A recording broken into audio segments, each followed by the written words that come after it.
the fact that a newer model comes out and it doesn't have the same features, it kind of gets you to scratch your head. Bad girl, I'm a nice guy. Liquor in my cup, I gotta really toughen up. Yeah, nurse strap.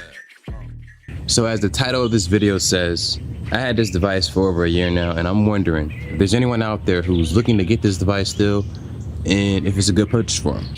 Snapdragon 425, Android 8.0, pretty much all the stuff you would need to know when it comes to picking up this phone. You have a decent sized battery as well for the screen size, and it has an HD display. So pretty much all you need, right? The unlock models for this device is gonna be a little bit more expensive than what I'm talking about. But if you're a Boost Mobile customer, like I was saying, you should be okay. Unlocking a Boost Mobile phone, good luck. The device in particular, the E5 Play, has an 8 megapixel camera in the rear that's capable of shooting 1080p video, as well as the front having a 5 megapixel camera being able to shoot 1080p video. When it comes to video taking needs and picture taking needs, you're not gonna be disappointed with it. It's not among the bottom. Motorola usually makes pretty good cameras when it comes to their budget devices. I can't really talk when it comes to flagship phones, but budget, pretty decent.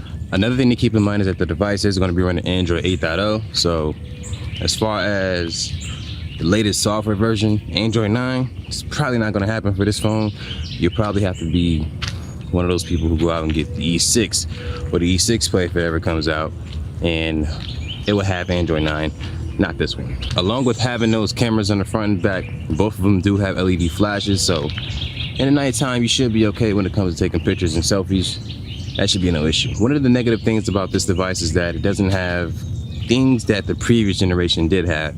And you shouldn't really dwell on the past, but the fact that a newer model comes out and it doesn't have the same features, it kind of gets you to scratch your head. And I guess it just depends on where you get your device from, because the E4 on Boost Mobile from last year never had the fingerprint scanner, but I ended up having the one that was on Verizon prepaid, and that had a fingerprint scanner. I just wish OEMs stop making different model phones or different phone models or variants of the device for different carriers, because everyone should be able to have access to certain features if they're willing to pay for them. So if you're looking to pick up a Moto E5 Play, I would say go ahead and do it.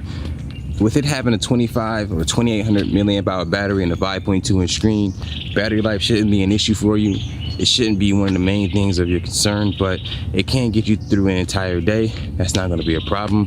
Go ahead and grab a Moto E5 Play if you have the E4, and I believe you'll like it. But at the same time, if you have the E4 and that fingerprint scanner and you don't want to sacrifice anything like that, then I'll say go ahead and skip it. It's all really up to you as the actual consumer. Make your decision. Do you want one? Do you not want one? That should be the end of it. If you guys have any type of questions about the Motorola E5 Play, let me know in the comment section below. But be sure to share this video with your friends and family and let them know that not all Android cameras suck. It's just not true. But until then, my name is Max Rock. Thanks for watching this video. Have a good day, y'all.